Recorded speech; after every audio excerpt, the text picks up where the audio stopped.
Тэма вайны гучыць усё часцей і гучней. А што насамрэч? Лукашенка, можа, і хоча, але не можа.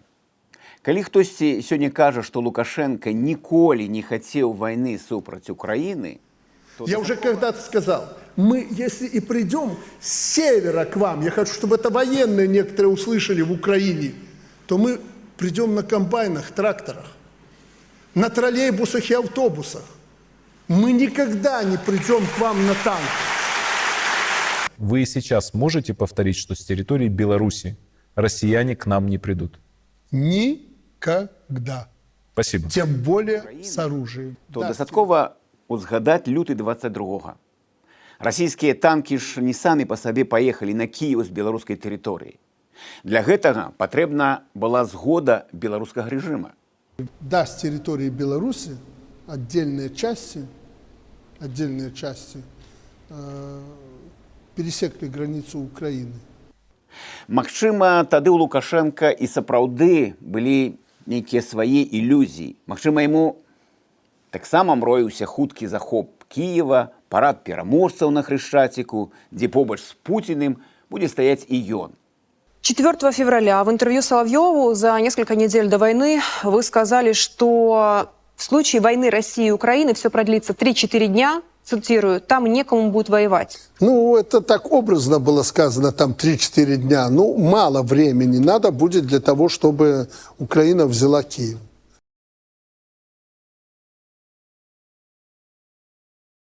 Украина взяла Киев. Але у 2026 годзе сітуацыя ўжо зусім іншая. Па-першае, Украіна ўжо не тая, якой была ў 22 годзе. За гэтыя гады украінская армія прайшла праз найцяжэйшую вайну ў Еўропе пасля Другой сусветнай. Сёння нават амерыканскія вайскоўцы вывучаюць украінскі досвед выкарыстання дронаў, сучаснай разведкі і вядзення баявых дзеянняў. І гэта не выпадкова. Таму напад на Украіну сёння гэта не пра лёгкую перамогу. Гэта ўсё роўна, што выклікаць на рынг усіка і спадзявацца лёгка выйграць бой. Вынік будзе вельмі прадказальны, дасць па пысе. Па-другое, ёсць тое, чаго Лукашенко баіцца не менш за ракеты і танкі. Гэта грамадская думка ў Беларусі. Беларускае грамадства супраць удзелу ў вайне. Не апазіцыя, не актывісты, не палітыкі, менавіта грамадства. Беларусы не хочуць, каб іх дзеці ішлі ваяваць ва Ўкраіну. Не хочуць атрымліваць пахаванкі, не хочуць станавіцца удзельнікамі чужой вайны. І гэта тая праблема, якую немагчыма вырашыць чарговым указам або прапагандысцкімі сюжэтамі на тэлебачанні. Па-трэцяе, Лукашенко не ўпэўнены ў тых, каго яму давядзецца напраўляць на фронт. У окопах жа не будзе ён сам, правда? Не будуць там яго сыноў. І яго найбліжэйшае атачэнне туды не пойдзе ў акопы. Не тыя генералы, якія сёння бадзёра дакладваюць пра баявую гатоўнасць. Вы, я и молодежь, мы будем первыми там, на линии огня, грязными, замызганными, возможно, вшивыми, неумытыми, голодными, полуголодными сидеть в этих окопах. У акопах будуць звычайныя беларускія хлопцы, магчыма, і дзяўчаты. А вось тут узнікае галоўнае пытанне. А ці будуць яны ваяваць? Ніхто не ведае адказу. Бо людзі, якія сёння не хочуць гэтай вайны, заўтра могуць адмовіцца выконваць злачынны загад.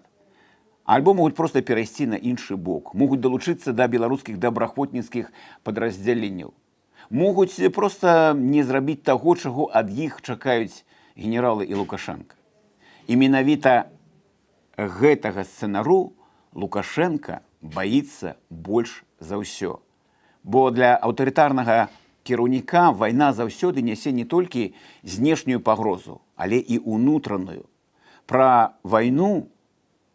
вайну можна страціць не толькі армію, праз вайну можна страціць уладу.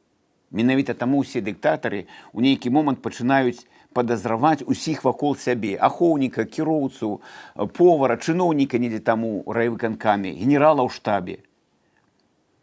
Калі ўлада трымаецца не на выбарах і даверы грамадзян, а на страху, кантролі, то любы крызіс пачынае разбураць яго знутры. Таму выснова вельмі простая.